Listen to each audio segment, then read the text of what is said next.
Hi guys, welcome back to our YouTube channel. After 34 years and the survey of more than 2 lakh Indian people, finally Education Ministry of India give us the new education policy 2020. तो आज के video में हम लोग यही बात करेंगे कि ये न्यू एजुकेशन पॉलिसी एग्जैक्टली क्या है।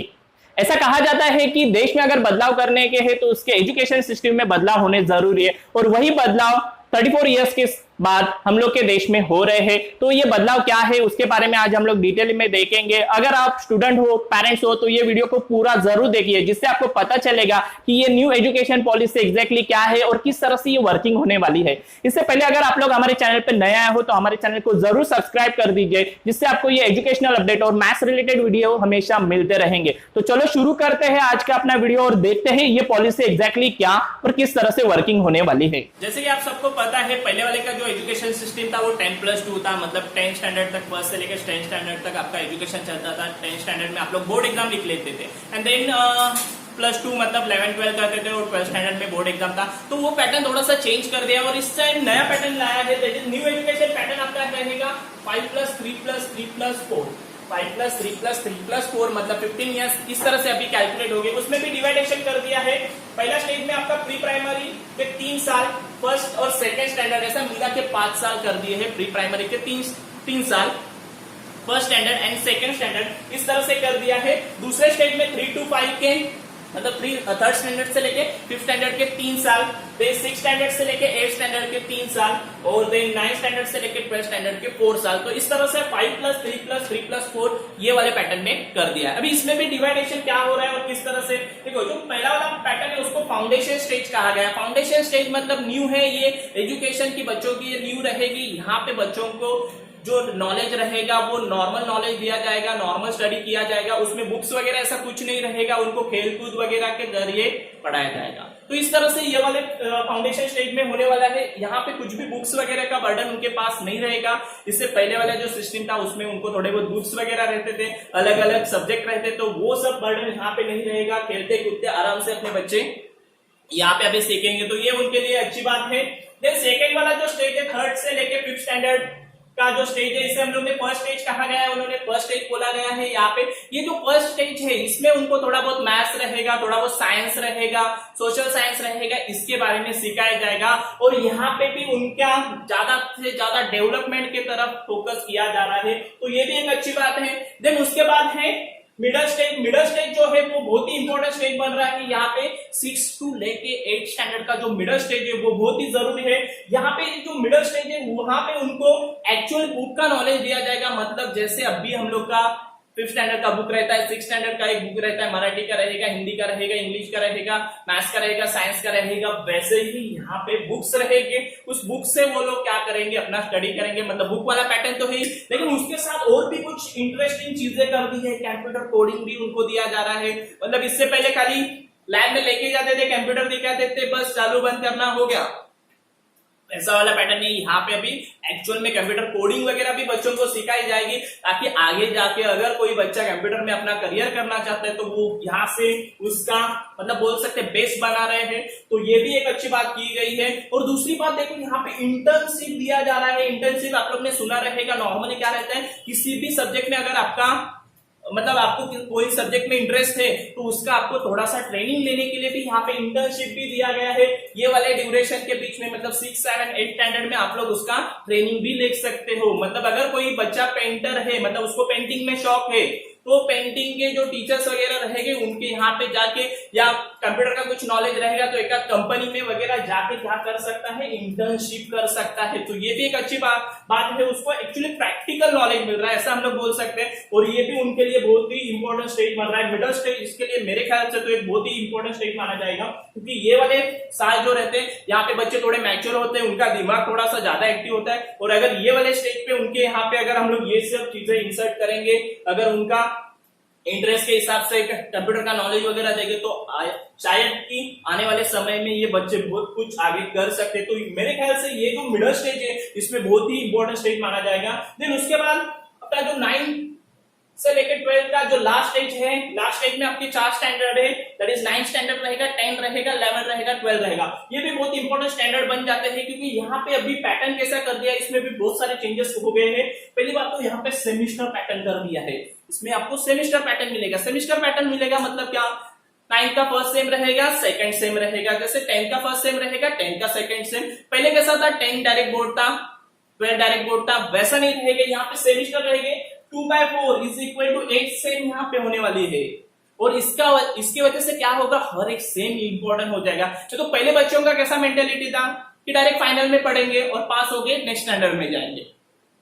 अभी ये नहीं होगा, उनको हर एक सेम में पढ़ना पड़ेगा, हर एक सेम का उनका मार्क्स कंसिडरेशन में आने वाला है, इसके लिए हर एक सेम उनके लिए इंपॉर्टेंट हो जाएगा। तो ये भी एक इंपॉर्टेंट बात बन रही है कि यहाँ पे सेमिस्टर वाइज पैटर्न कर रहे हैं और टोटल 8 सेम्स लिए जा रहे हैं, तो ये एक इंपॉर्टेंट पैटर्न है। और देखो रिजल्ट भी कैसा दिया जाएगा, 1+1 रिजल्ट है। 1+1 का मतलब है फर्स्ट सेम का मार्क्स और दूसरे सेम का मार्क्स मिला के रिजल्ट बनेगा, दैट इज एवरेज मार्क्स से रिजल्ट बनेगा। इसके लिए फर्स्ट सेम भी उतना ही इंपॉर्टेंट होगा जितना सेकेंड सेम है, तो ये बात भी बहुत ही अभी इंपॉर्टेंट हो रही है। नहीं तो पहले कैसा था, फाइनली एग्जाम मतलब फाइनल, वो 3 घंटे में बच्चे का करियर डिसाइड होता था, वो 3 घंटे में बच्चा जीनियस है, डफर है, वो डिसाइड होता था। लेकिन अभी वैसा नहीं होगा, फर्स्ट सेम में उसका जो मार्क्स रहेगा वो देखा जाएगा, सेकंड सेम में कितना मार्क्स है वो देखा जाएगा, उसके अलावा भी उस बच्चे को जज किया जाएगा बाय टीचर, बाय उसके जो क्लासमेट्स रहेंगे उनके जरिए ये जजमेंट किया जाएगा और फिर उसका रिजल्ट बना जाएगा। तो ये भी एक बहुत ही अच्छी बात की है गवर्नमेंट ने,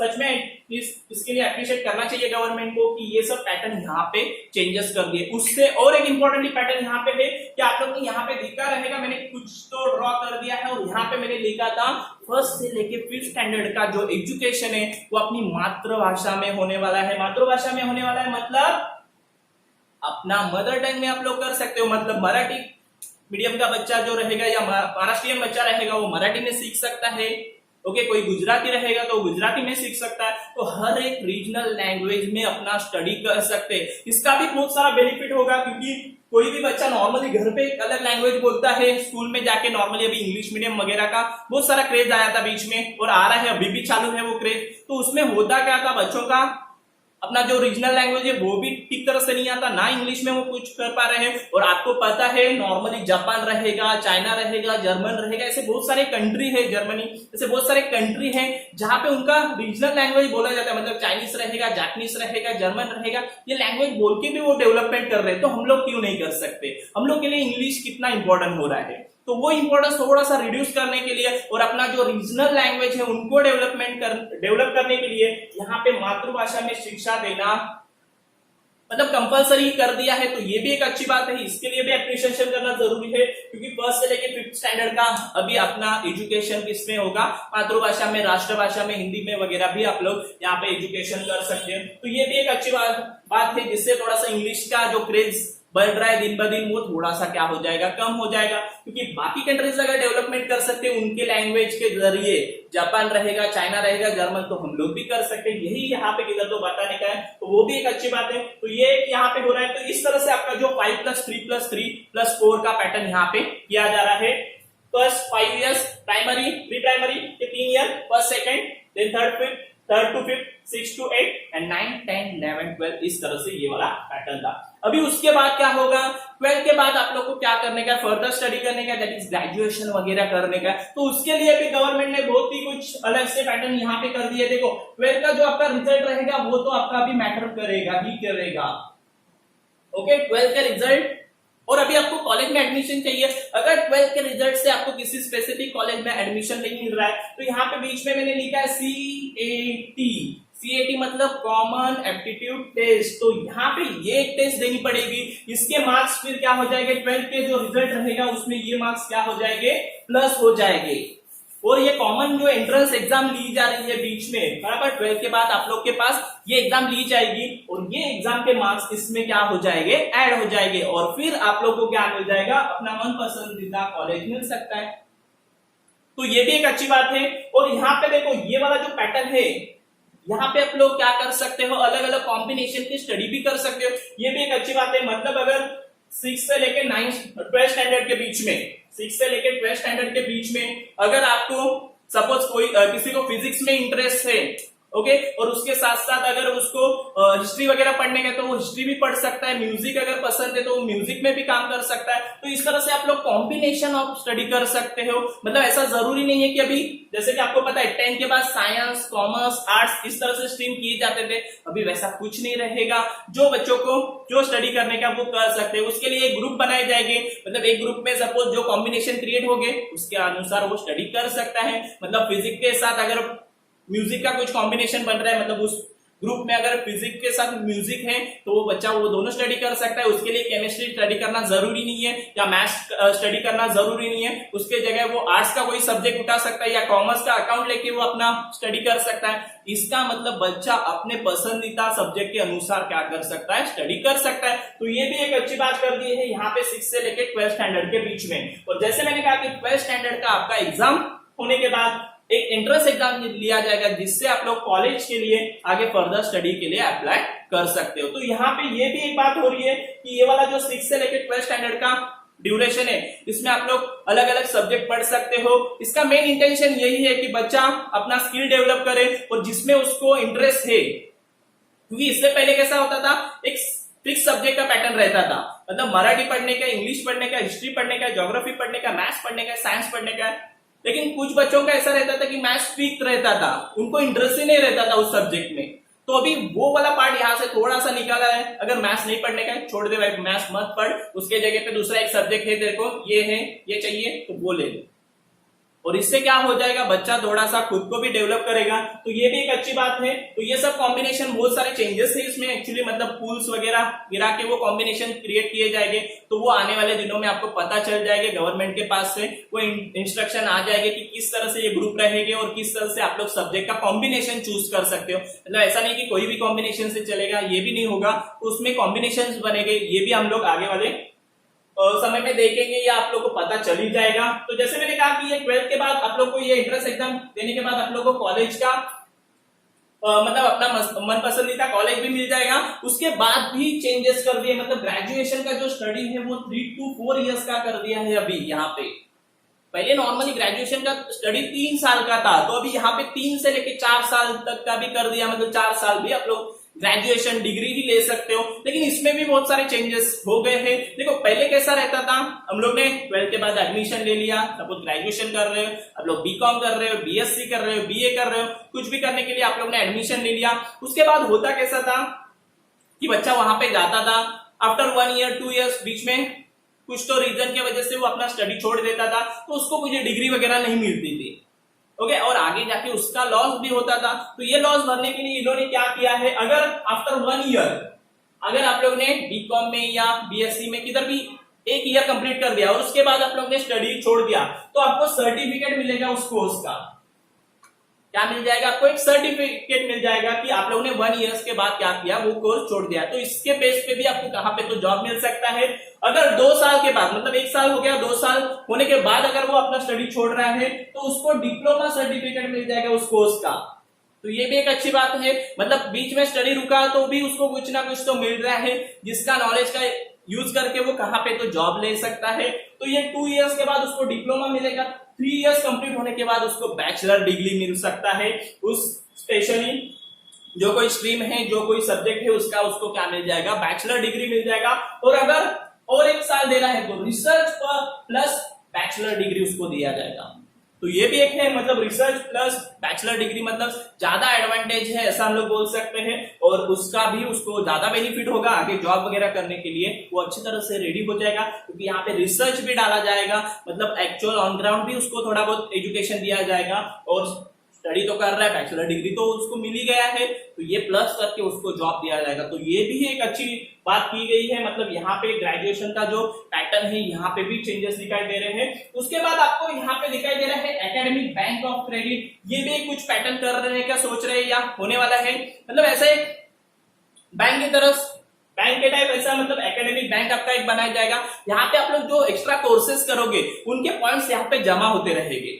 मतलब अगर आप लोग ने कुछ MSc वगैरह जैसे कोर्सेस रहेंगे या टैली जैसे कुछ कोर्सेस रहेंगे, ऐसे एक्स्ट्रा कुछ कोर्सेस आप लोग कर रहे हो तो उसके पॉइंट्स यहाँ पे जमा होते रहेंगे और आप लोग का जो डिग्री का एक्चुअल रिजल्ट बाहर निकलेगा, जो फाइनल 3rd ईयर के बाद या 4th ईयर के बाद, उसमें ये पॉइंट्स ऐड करके आपके परसेंटेज निकाले जाएंगे या आपको ग्रेड्स दिए जाएंगे। तो ये भी एक अच्छी बात है। तो अगर आप लोग कुछ एक्स्ट्रा कोर्सेज कर रहे हो, एक्स्ट्रा एक्टिविटीज कर रहे हैं, जैसे पहले स्पोर्ट्स के मार्क्स एक्स्ट्रा दिए जाते थे, वैसे ही आप लोग एक्स्ट्रा कोर्सेज के मार्क्स यहाँ पे आपके बैंक में जमा कर लेने वाले हो। मतलब एक एक पॉइंट्स आपको यहाँ पे मिलते रहेंगे, वो सब आने वाले समय में पता चल जाएगा किस तरह से पॉइंट्स दिए जाएंगे और किस तरह से यहाँ पे ये जमा होते रहेंगे। ओके, तो एक स्टूडेंट के नेम के अगेंस्ट ये बैंक में जैसा अकाउंट रहता है वैसे ये अकाउंट ओपन हो जाएगा और उसमें उसके पॉइंट्स जमा होते रहेंगे। तो उसने कोई कोर्स कंप्लीट कर दिया, उसके पॉइंट्स यहाँ पे जमा हो जाएंगे। ऐसे पॉइंट्स जमा करके वो डिग्री के साथ वो पॉइंट्स ऐड करके उसको एक अलग से सर्टिफिकेट दिया जाएगा, तो वो भी आने वाले समय में पता चल जाएगा। तो ये भी एक अच्छी बात कर दी है।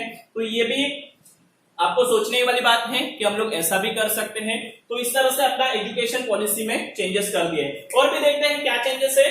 दूसरी एक इंपॉर्टेंट बात यहाँ पे आ रही है 6% जीडीपी टू एजुकेशन। यहाँ पे बताया जा रहा है 6%, मतलब अभी तक का सबसे हाईएस्ट हम लोग बोल सकते हैं जीडीपी किसके लिए दिया जा रहा है, एजुकेशन। मतलब मैक्सिमम अमाउंट हम लोग किसके लिए अभी यूज करेंगे, एजुकेशन के लिए, ऐसा हम लोग बोल सकते हैं। क्योंकि इससे पहले 6% तो कहाँ पे भी नहीं था। जैसे हम लोग को पता है 1986 में हम लोग का जो पॉलिसी था, इसको पहला वाला पॉलिसी 34 ईयर्स हम लोग बात कर रहे हैं बार बार, 34 ईयर्स। तो ये जो 1986 में जो पॉलिसी था वहां पे बात चालू था, लेकिन वहां पे हुआ नहीं था ये 6% का। लेकिन ये वाले गवर्नमेंट ने पहली बार इंप्लीमेंट करने का सोच रहा है कि 6% जीडीपी के साथ हम लोग जाएंगे। मतलब मैक्सिमम अपना जो इकोनॉमी रहेगा वो एजुकेशन पे खर्चा करेंगे। और ये बहुत ही अच्छी बात है, क्योंकि एजुकेशन सिस्टम अगर आपका अच्छा रहेगा तो ऑब्वियसली आपका देश भी अच्छा जाएगा। तो इस तरह से ये गवर्नमेंट ने ये भी एक अच्छा डिसीजन लिया है, जिससे नए नए कॉलेजेस, स्कूल वगैरह या बच्चों का जो एजुकेशन रहेगा उसके ऊपर ज्यादा पैसा खर्च करने के लिए मिल सकता है। तो ये भी एक अच्छी बात है, 6% जीडीपी एजुकेशन के लिए दिया जा रहा है। Every child will come out at least one skill. ये जो पूरा एजुकेशन सिस्टम लगाया जा रहा है, जैसे हम लोग बात कर रहे हैं न्यू एजुकेशन पॉलिसी, बराबर, ये पूरा एजुकेशन सिस्टम का मेन पॉइंट क्या रहेगा, तो एटलीस्ट एक स्किल तो उसमें डेवलप हो जाए जिसके बेस पे वो कहां पे तो जाके खुद के पैरों पे खड़ा हो सके। ये इंपॉर्टेंट बात है। और यही इंपॉर्टेंट बात यहाँ पे ये वाली पॉलिसी में मेरे को जो पसंद आ रही है वो ये बात है कि उसमें एक तो स्किल डेवलप होगा। क्योंकि क्या हो रहा है, इससे पहले वाला जो एजुकेशन सिस्टम था, पढ़ते जा रहा है, नहीं मिल रहा है ग्रेड्स वगैरह, अच्छे मार्क्स, फेल हो रहा है, पीछे जा रहा है, कुछ आगे जाके जॉब नहीं है।